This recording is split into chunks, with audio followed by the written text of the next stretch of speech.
So one of the questions that I get the most as a 5th through 8th grade counselor is my kid ready for a cell phone? So keep in mind that when you hand your kid a smartphone in particular, it's like dropping them in the middle of New York City with all the same exposures and temptations and risks. So it's something that you need to embark on with a lot of conscientiousness. So first ask yourself, do they need it? So do they need it for safety?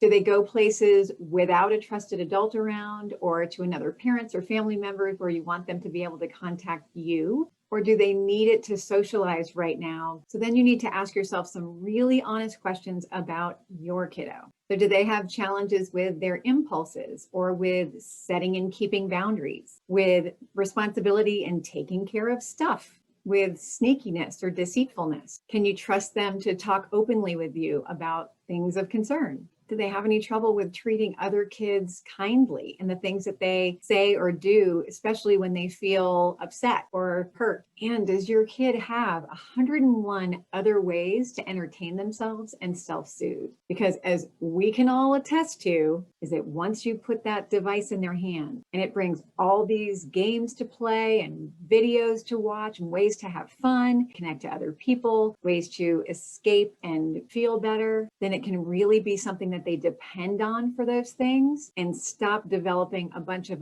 other healthier ways to do all of the above. And right now, as their brains are wiring everything that they do and everything that works for them as long-term habits, we want to make sure that they have a bunch of alternatives to meet all of those needs beyond just a screen. So if you answer all those questions with a bunch of no's, then I encourage you to hold off until they've grown that frontal lobe of their brain a little more and their self-regulation skills, and have endless other ways of meeting those same needs for themselves. And if you answer all of those with yeses or I'm not totally sure, then consider getting them a device with really limited capabilities where you choose who they can call and who they can text. It doesn't have internet capability, but just as important is your readiness for your kids to have a phone.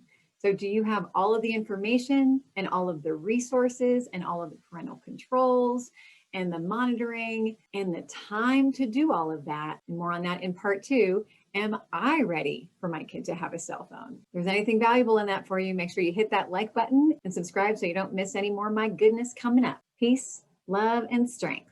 You got this.